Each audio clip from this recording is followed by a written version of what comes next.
¿Alguna vez te has detenido a pensar por qué el Día de San Juan se celebra con tanta alegría y entusiasmo en tantos lugares? Durante el mes de junio, esta fiesta colorida y animada invade las calles y los corazones de miles de personas. Pero, además de las hogueras, los bailes y las comidas típicas, existe una historia llena de significados detrás de este feriado. Vamos a descubrir juntos cómo el Día de San Juan se convirtió en una de las celebraciones más queridas y cómo mezcla tradiciones antiguas, simbolismo cristiano y lo que está escrito en la Biblia. Antes que nada, deja tu like y ven con nosotros para entender el verdadero origen del Día de San Juan. Para ello, necesitamos retroceder un poco en el tiempo y entender el contexto histórico y religioso de la época. A principios del siglo I, el pueblo judío vivía un periodo de gran agitación. Israel estaba bajo el dominio del Imperio Romano, con Judea gobernada por procuradores romanos, mientras que otras regiones estaban controladas por tetrarcas, como Herodes Antipas. Esta ocupación romana no era solo un problema político. Los judíos devotos enfrentaban la opresión constante, con pesados impuestos, soldados romanos en las calles y prácticas paganas invadiendo su vida cotidiana. La situación religiosa también era difícil.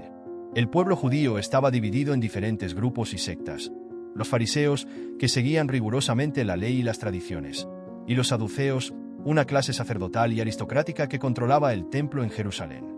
Toda esta tensión era el escenario en el que nació San Juan Bautista, y es importante entender este contexto para ver cómo él y su mensaje influyeron en el pueblo de aquella época. Vamos a descubrir juntos cómo todo esto se conecta y da origen a una de las fiestas más amadas de Brasil. Muchas personas en esa época negaban algunas de las creencias de los fariseos, como la resurrección de los muertos. Por otro lado, los esenios, un grupo que vivía aislado en comunidades, esperaban ansiosos la llegada del Mesías. También estaban los celotes, que defendían la lucha armada contra Roma. En medio de todo este escenario de tensiones y divisiones, una cosa era cierta: el pueblo judío estaba lleno de esperanza, esperando la venida del Salvador, como decían las antiguas profecías. Entre estas profecías, dos son muy importantes cuando hablamos de Juan Bautista. La primera está en el libro de Isaías, Isaías 40:3, y habla de una voz que clama en el desierto: preparen el camino para el Señor, hagan en el desierto un camino recto para nuestro Dios. Este pasaje se refiere a alguien que vendría antes del Mesías, preparando al pueblo para recibirlo, llamando a todos al arrepentimiento y a volverse hacia Dios.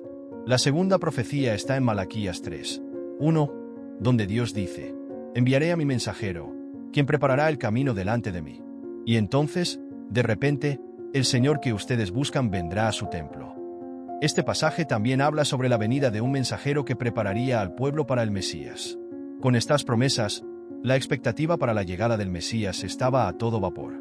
El pueblo judío, cansado de la opresión romana, creía que el Mesías sería un gran líder, político y militar, que liberaría a Israel del dominio de Roma y restauraría el reino de David. Esta esperanza no estaba solo en las mentes de los eruditos y líderes religiosos, sino también en las de hombres y mujeres comunes, que esperaban ansiosos la salvación en cualquier momento. Y es en este contexto fervoroso que aparece Juan Bautista.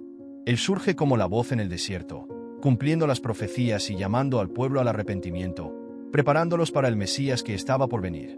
Su historia comienza con Zacarías e Isabel, sus padres, una pareja piadosa que vivía en la época del rey Herodes el Grande. Zacarías era sacerdote e Isabel descendía de una línea sacerdotal.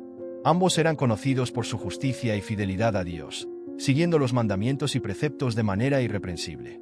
Sin embargo, había una gran tristeza en su vida. Isabel era estéril, y la pareja, ya en edad avanzada, sentía el peso de la falta de hijos, algo que en la cultura de la época era muy significativo. ¿Alguna vez te has detenido a pensar en lo que significaba la falta de hijos en esa época? Para Zacarías e Isabel, eso era algo doloroso. En aquella sociedad, tener hijos era visto como una gran bendición de Dios. Por más que fueran justos delante de Dios, el hecho de no tener hijos los hacía cargar una tristeza silenciosa. En cierta ocasión, Zacarías estaba en el templo de Jerusalén, cumpliendo su rol de sacerdote, cuando tuvo una oportunidad única. Fue elegido para entrar en el santuario y quemar incienso, un honor raro. Mientras la multitud oraba afuera, él estaba solo, en un ambiente silencioso y sagrado. De repente, algo increíble ocurrió. El ángel Gabriel apareció a la derecha del altar. Zacarías se asustó, pero el ángel pronto le dijo que no tuviera miedo. Le dijo que las oraciones de Zacarías habían sido escuchadas y que Isabel, su esposa, tendría un hijo. Y no sería cualquier hijo, sería grande a los ojos de Dios, lleno del Espíritu Santo desde antes de nacer. El ángel dijo más: Juan, como sería llamado el niño, prepararía al pueblo para el Señor, en el espíritu y poder de Elías, haciendo que los padres se volvieran a los hijos y los desobedientes a la sabiduría de los justos. Este anuncio fue tan increíble e inesperado que Zacarías, sorprendido, preguntó al ángel: ¿Cómo puede suceder esto? Soy viejo y mi esposa también tiene una edad avanzada. Gabriel, con firmeza, respondió: Yo soy Gabriel, aquel que está siempre en la presencia de Dios. Fui enviado para traerte esta buena noticia. Como no creíste, quedarás mudo hasta que todo se cumpla. Y así ocurrió. Zacarías quedó sin poder hablar hasta el día en que la promesa se realizara. Por fuera, la gente empezó a preguntarse qué había sucedido, ya que Zacarías tardó mucho en salir del santuario.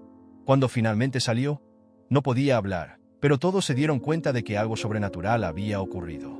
Zacarías, ahora mudo, terminó su servicio en el templo y regresó a su casa.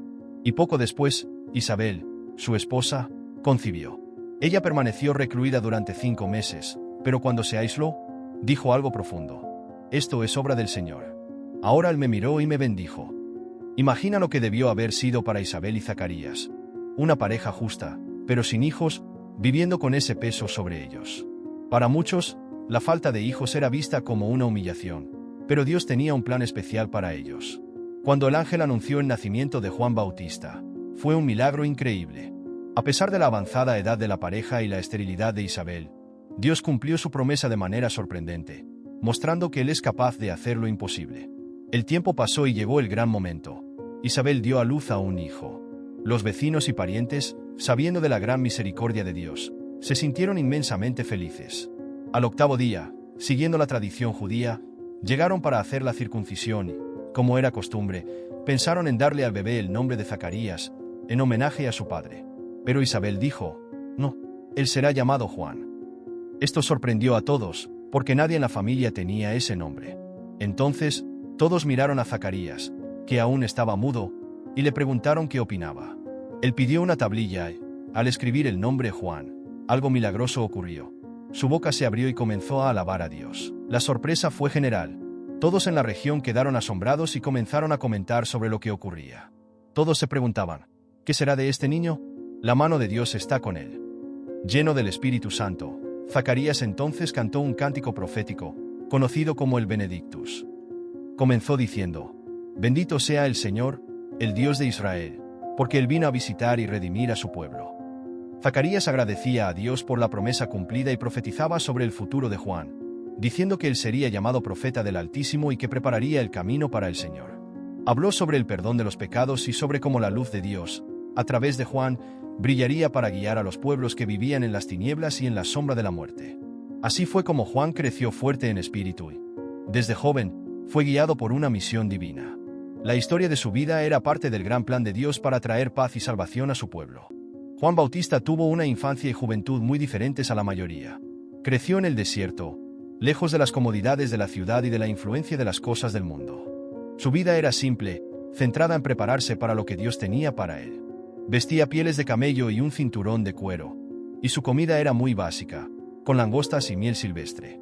Este estilo de vida simple reflejaba su búsqueda de Dios y de un propósito más profundo. En el desierto, lejos de todo, Juan desarrolló una fe firme y una espiritualidad que lo prepararon para la misión que estaba por venir.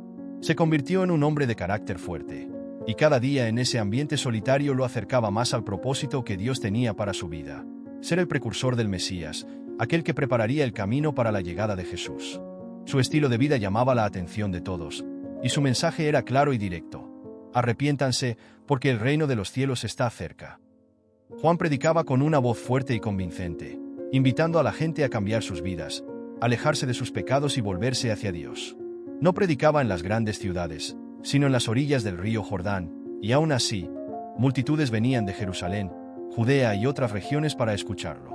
Juan ofrecía un bautismo de arrepentimiento, un gesto simbólico de purificación. Él sumergía a aquellos que se arrepentían de sus pecados en las aguas del Jordán, preparándolos para la llegada del Mesías. Pero el ministerio de Juan no se limitaba al bautismo. Él también desafiaba la hipocresía de los religiosos de la época. Cuando vio a fariseos y saduceos llegando para ser bautizados, los llamó raza de víboras y los confrontó con dureza, preguntándoles quién los había advertido para huir de la ira que estaba por venir. Juan quería ver frutos verdaderos de arrepentimiento, no solo palabras vacías. Dejaba bien claro que ser descendiente de Abraham no era suficiente para agradar a Dios, y que Dios podría levantar hijos a Abraham incluso de las piedras. Juan advertía que el hacha estaba sobre la raíz de los árboles, y todo árbol que no produjera buenos frutos sería cortado y arrojado al fuego. Pero lo más importante en su predicación era el anuncio de la venida del Mesías. Juan sabía que su misión era preparatoria, que él solo estaba anunciando la llegada de alguien mucho mayor. Él decía: «Yo los bautizo con agua para arrepentimiento, pero después de mí viene alguien más poderoso». Y él estaba listo para ceder su lugar a quien vendría para transformar todo. Juan Bautista sabía que alguien mucho más poderoso que él estaba por llegar. Él mismo no se veía digno de cargar sus sandalias, pero anunciaba que esa persona bautizaría a las personas con el Espíritu Santo y con fuego. Él decía que, mientras él bautizaba con agua, aquel que vendría limpiaría la era, recogiendo el trigo en el granero, pero quemando la paja con un fuego que nunca se apaga. Con esto, Juan hablaba de algo mucho más grande, algo que traería no solo arrepentimiento, sino una verdadera transformación espiritual. El papel de Juan era esencial. Él fue el precursor del Mesías, preparando al pueblo para lo que estaba por venir. Su mensaje fuerte y su vida íntegra atraían multitudes, y su misión estaba clara. Él estaba preparando a Israel para la llegada del Salvador, que finalmente estaba a punto de revelarse. Y el encuentro de Juan con Jesús en el río Jordán se convirtió en un hito inolvidable. Cuando Jesús llegó para ser bautizado, Juan dudó. Sabía de la santidad de Jesús y pensaba que era él quien debía ser bautizado por Jesús. Pero Jesús insistió, diciendo que ese era el momento adecuado para cumplir la justicia de Dios. Y Juan, entonces, consintió. Cuando Jesús salió de las aguas, algo increíble sucedió. Los cielos se abrieron, y Juan vio al Espíritu de Dios descendiendo como una paloma, posándose sobre Jesús. Y una voz del cielo dijo: «Este es mi Hijo amado, en quien me agrado». Ese momento fue una confirmación divina de la identidad de Jesús y de su propósito. Poco después, Juan, con claridad, se dirigió a sus discípulos y a todos los que estaban cerca. Cuando vio a Jesús acercándose, declaró: «Miren, es el Cordero de Dios, que quita el pecado del mundo». Juan explicó además que Jesús era aquel de quien él hablaba, aquel que vendría después de él y que era superior, pues ya existía antes de Juan. También contó cómo Dios le había revelado que el Mesías sería aquel sobre quien el Espíritu descendería y permanecería. Entonces, Juan dio testimonio una vez más, ahora con total certeza: Jesús era el elegido. Juan Bautista sabía exactamente lo que estaba pasando. Cuando dijo que Jesús era el Cordero de Dios, no solo estaba diciendo quién era él, sino también el papel crucial que Jesús tendría en salvar a la humanidad. En la tradición judía, el Cordero era sacrificado por los pecados del pueblo, y al llamar a Jesús así, Juan señalaba la misión de Jesús. Él sería el sacrificio que traería la redención. El momento del bautismo de Jesús fue un hito. Cuando el Espíritu descendió en forma de paloma y la voz de Dios resonó diciendo: «Este es mi Hijo amado», todos entendieron que algo muy especial estaba sucediendo. Para Juan, ese fue el cumplimiento de todo lo que había predicado. Sabía que había preparado el camino para alguien mucho mayor, y ahora era el momento de que sus seguidores miraran a Jesús, el verdadero Mesías. A partir de ahí, el ministerio de Jesús comenzó oficialmente. Pero no toda historia tiene un final fácil. Juan Bautista era conocido por su valentía y por no tener miedo de decir la verdad. Denunció la inmoralidad y la corrupción, incluida la del gobernante Herodes Antipas. Herodes se había casado con Herodías, esposa de su medio hermano, lo que Juan consideraba incorrecto y condenó públicamente. Este desafío a la autoridad de Herodes fue audaz y muy arriesgado, aún más sabiendo el temperamento violento del tetrarca. Herodes, instigado por Herodías, no soportó la reprimenda y mandó encarcelar a Juan. Así, fue lanzado a la prisión de la fortaleza de Maqueronte, un lugar aislado y sombrío, en las montañas de Jordania. La prisión de Juan no solo era para silenciarlo, sino para mostrar cuán impactante y amenazadora era su mensaje para las autoridades de la época. Mientras estaba preso, Juan no estuvo aislado. Sus discípulos seguían visitándolo, trayéndole noticias sobre lo que sucedía fuera de la prisión. Pero Juan, ya sabiendo que su tiempo se estaba agotando, quería estar seguro de que su misión de preparar el camino para el Mesías se había cumplido. Por eso, envió a algunos de sus discípulos a Jesús con una pregunta crucial: ¿eres tú aquel que había de venir o debemos esperar a otro? Necesitaba una confirmación de que todo estaba bien, que la esperanza que él había predicado ahora se estaba realizando. La pregunta de Juan no era una duda sobre quién era Jesús, sino un pedido de confirmación. Quería saber, de alguna manera, que el trabajo que hizo realmente preparó el camino para el Mesías. Entonces, sus discípulos fueron a Jesús llevando esta duda de Juan. En lugar de simplemente dar una respuesta directa, Jesús hizo algo impresionante. Sanó a los enfermos, realizó milagros y dijo: vuelvan y cuenten a Juan lo que están viendo y oyendo. Los ciegos ven, los paralíticos caminan, los leprosos son curados, los sordos oyen, los muertos son resucitados y las buenas nuevas son predicadas a los pobres. Bienaventurado es el que no se escandaliza por causa de mí. Esta respuesta fue más que una confirmación, fue una verdadera prueba de que Jesús estaba cumpliendo las promesas hechas en el Antiguo Testamento. Cuando Juan recibió este mensaje, supo que Jesús era realmente el Mesías y que su misión estaba completa. Incluso en la prisión, Juan Bautista no perdió su influencia. Sus discípulos siguieron difundiendo sus enseñanzas, y el coraje con el que desafió a Herodes todavía resonaba como un ejemplo de integridad y fortaleza de carácter. La prisión de Juan no fue el fin, sino el momento en que su voz espiritual y moral continuó preparando el camino para la obra de Jesús. Algún tiempo después, durante una gran fiesta para celebrar el cumpleaños de Herodes, la hija de Herodías, Salomé, bailó para los invitados. El baile fue tan encantador que Herodes, lleno de entusiasmo, hizo una promesa exagerada: pídeme lo que quieras y te daré hasta la mitad de mi reino. La joven, influenciada por su madre, hizo un pedido terrible: quiero la cabeza de Juan Bautista en un plato. Herodes, aunque era una persona temerosa y sabía que Juan era un hombre justo, no tuvo el valor de echarse atrás. Por orgullo y para mantener su palabra, se vio obligado a cumplir la promesa y mandó matar a Juan. Herodes, lleno de ira y deseo de venganza, mandó a un verdugo hasta la prisión de Juan Bautista con órdenes claras: decapitar al profeta. En la oscura mazmorras de Maqueronte, Juan fue brutalmente ejecutado.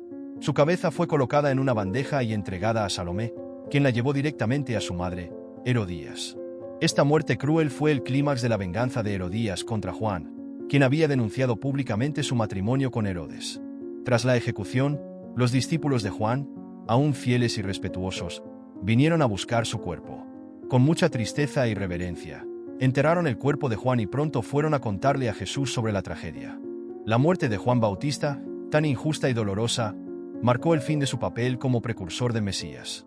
Pero su vida, marcada por la devoción, el coraje y el sacrificio, no fue en vano. Cumplió su misión de preparar el camino para Jesús. La crueldad de su muerte mostró, de manera dramática, la corrupción y decadencia de aquellos que se oponían al mensaje de arrepentimiento y justicia que Juan predicaba. Pero, incluso en su muerte, su legado es inmenso. Desde su nacimiento milagroso hasta su impacto en el desierto, Juan tuvo un papel fundamental en la historia de la salvación. Fue el enlace entre las profecías del Antiguo Testamento y su cumplimiento en Jesús. En el Nuevo Testamento, Juan Bautista es constantemente destacado como un profeta único. Jesús mismo, en Mateo 11:11, afirmó: les digo la verdad, entre los nacidos de mujer, no ha surgido nadie mayor que Juan Bautista. Sin embargo, el menor en el reino de los cielos es mayor que él. Estas palabras de Jesús resaltan la grandeza de Juan y su importancia en la historia de la fe. San Juan Bautista es considerado el último y mayor de los profetas del Antiguo Testamento, pero también es la figura que nos señala la nueva era que comienza con Jesús. Es el responsable de anunciar la llegada del Mesías, quien nos trajo a todos nosotros la posibilidad de tener acceso directo al reino de Dios. El origen del Día de San Juan se remonta a los primeros tiempos del cristianismo. La Iglesia Católica, junto con otras denominaciones cristianas, comenzó a celebrar santos y mártires en fechas especiales. Como Juan Bautista tuvo un papel fundamental al anunciar a Jesús y bautizarlo en el río Jordán, mereció una celebración propia. El Día de San Juan se celebra en muchos países cristianos, como Brasil, Portugal, Francia y España, y se ha convertido en una fecha muy significativa. En general, el día se celebra el 24 de junio, cerca del solsticio de verano en el hemisferio norte, o el 25 de junio en el hemisferio sur, dependiendo de la tradición local. Las festividades incluyen muchas tradiciones populares, como hogueras, que simbolizan la luz de Cristo, además de danzas, músicas y comidas típicas. También es común en algunas regiones saltar hogueras, quemar muñecos de paja y distribuir platos como maíz cocido, canjica y pamona. Pero, además de la parte festiva, el Día de San Juan es una oportunidad para reflexionar sobre la vida y el mensaje de Juan Bautista. Él fue un precursor de Jesús, llamando a las personas al arrepentimiento y a la preparación para el reino de Dios. Juan predicaba la necesidad de dejar atrás los pecados y buscar una vida más justa, simbolizando esto por medio del bautismo en las aguas del Jordán. Ese bautismo no era solo un acto físico, sino un signo de un cambio interno, de un corazón dispuesto a acoger al Salvador. Su predicación intensa y su estilo de vida austero eran un testimonio claro de su dedicación. Juan no solo exhortaba a las personas a la transformación, sino que también proclamaba que alguien mayor que él estaba por venir, aquel que bautizaría con el Espíritu Santo y con fuego. Reconoció humildemente que su misión era solo preparar el camino para Jesús, como él mismo dijo: «Es necesario que él crezca y que yo disminuya». Juan 3:30. Si este mensaje tocó tu corazón, compártelo con tus amigos y familiares para que más personas conozcan la historia de San Juan y los valores de Cristo. Juntos, podemos difundir la luz del Evangelio y hacer la diferencia en el mundo. Gracias por acompañarnos hasta aquí. Que Dios te bendiga rica y poderosamente.